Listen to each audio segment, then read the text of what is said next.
윤석열 대통령의 탄핵 심판이 설 연휴 이후에 더 속도를 낼 걸로 예상이 되고 있습니다. 다음 달 4일부터 비상계엄 둘러싼 장성들과 마주를 하게 되는데 윤 대통령 이전까지 나왔던 여러 진술들과 정면으로 배치되고 있는 주장을 내놓고 있기 때문에 다음 변론기일에 어떤 대치 국면이 초래될지 그 부분도 관심입니다. 내용 들어보겠습니다.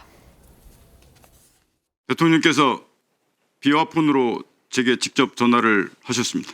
빨리 문을 부수고 들어가서 안에 있는 인원들을 끄집어내라 라고 말씀을 하셨습니다. 조금 좀 강한 어투라서 말씀드리기가 좀 어렵습니다만 하여튼 이번에 다 잡아들여서 싹 다 정리해라 라고 말씀하셨습니다. 저 대통령 좋아했습니다. 시키는 거 다 하고 싶었습니다. 근데 그 명단을 보니까 그거는 안 되겠더라고요. 자, 지금 저런 목소리를 냈던 사람들이 과연 윤석열 대통령과 마주하게 된다면 윤 대통령이 이제 현재 재판과 같은 경우에는 가능하면 가급적 매번 출석하겠다고 한 상태이기 때문에 이제 다음 달 4일이 되면 김용현 전 장관 때처럼 이제 증인과 피고인으로 이렇게 마주할 수밖에 없는 상황인데 저 발언이 그대로 유지될지 아니면은 입장이 조금 바뀔지 이런 부분들이 이제 관심이 집중되고 있는 부분이거든요. 송호보 부장님은 어떻게 좀 전망하십니까? 이 두 사람이 지금 핵심입니다. 홍장훈 전 국정원 1차장하고 각종건 전 육군 특수전 사령관이 네. 이 사태 초기에 이 어떻게 보면은 내란 프레임을 민주당이 씌우는 그 단초를 마련을 해준 거예요. 두 사람이. 그러니까 국헌 문란을 목적으로 폭동을 일으켰다. 그래 내란이다 이거지 않습니까? 네. 그때 초기에 두 가지 넣은 게 딱 하나는 국회의원들을 끌어내라. 네. 끌어내라였죠. 그 각종건 그 사령관이 지시를 받았다고 하는 거. 네. 그리고 또 하나는 홍장훈 차장이 이야기했던 거 정치인을 포함해서 14명 체포 명단입니다. 명단. 네. 그 두 가지가 불을 질렀거든요.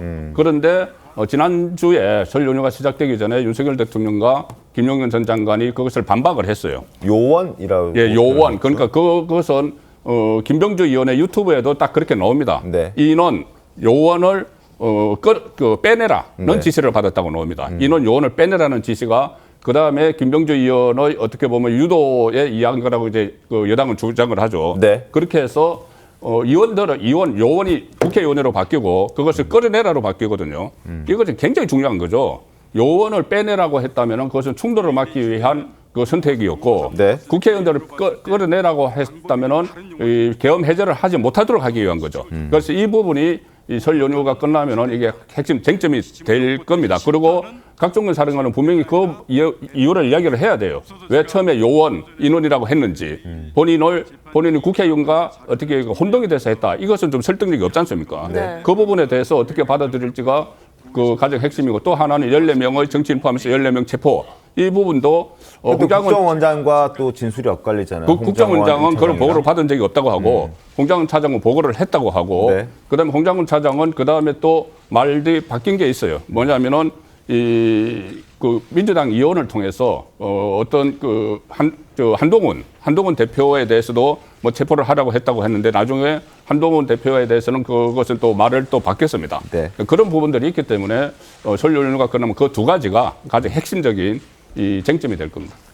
그러니까 이 부분이 상당히 저는 이 앞으로 헌법재판이 더 길어질 것인지 아니면 정말 짧아질 것인지 어떤 신속하게 끝날 것인지를 가를 수 있는 저는 다음 주 재판이 될 거라고 생각합니다. 왜 그러냐면 일단 김용현 전 국방부 장관은 대통령과 같은 스탠스의 취지로 계속 진술을 했단 말이에요. 네. 근데 만약에 이번에 나오는 군 장성과 홍장훈 국정원 차장은 대통령과 같은 쪽은 아닐 거라고 생각이 드는데 사실 확인이 돼야 된다는 취지의 어떤 다른 사람의 증언을 다시 한번 들어야 된다. 왜냐하면 조태용 국정원장에 대한 그 증언도 필요하게 돼버렸거든요. 지금 상황에서는. 그렇기 때문에 지금 헌법재판소에서 신속하게 끝내려고 하는데 이 부분과 관련해서 조금 어렵지 않을까라는 생각이 저는 개인적으로 들거든요.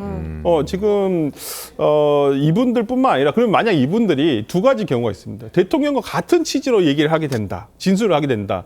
그러면 이 사람 밑에까지도 전부 다 증인으로 채택을 해야 돼요. 네. 이 사람들로부터 예를 들어서 지시를 받았던 사람들한테 다 물어봐야 되지 않겠습니까? 진짜 이런 지시를 한 적이 있었는지 없었는지. 그리고 가장 중요한 것은 그 곽정근 특전 사령관 같은 경우에는 제일 처음에 이 비상계엄이 실패한 다음에 그 다음 날인가요? 그 다음 날인가? 김병주 의원과 유튜브를 찍은 게 있습니다. 맞습니다. 이 부분과 관련해 지금 요원이란 말이 과연 제일 처음에 본인이 의도했던 게 정말 국회의원인지 아니면 당시 출동했던 군인들을 얘기하는 것인지 이런 부분과 관련해가지고 조금 저는 굉장히 중요한 진술이 나올 거라고 생각을 하기 때문에 이 진술이 어떻게 되느냐.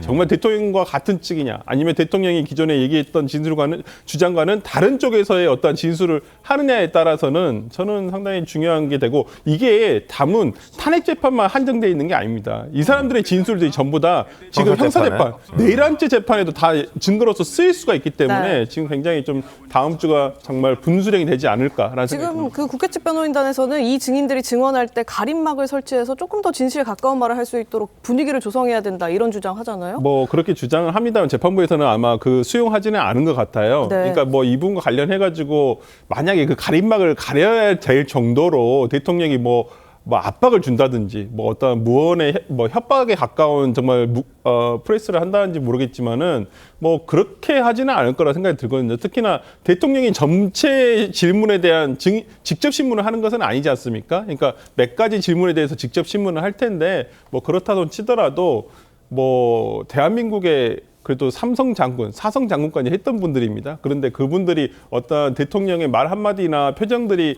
너무 무서워서 거짓말을 하리라고 저는 생각하지는 않습니다. 알겠습니다. 자, 2월 4일 헌재 상황을 저희가 한번 예의주시 해보도록 하겠습니다.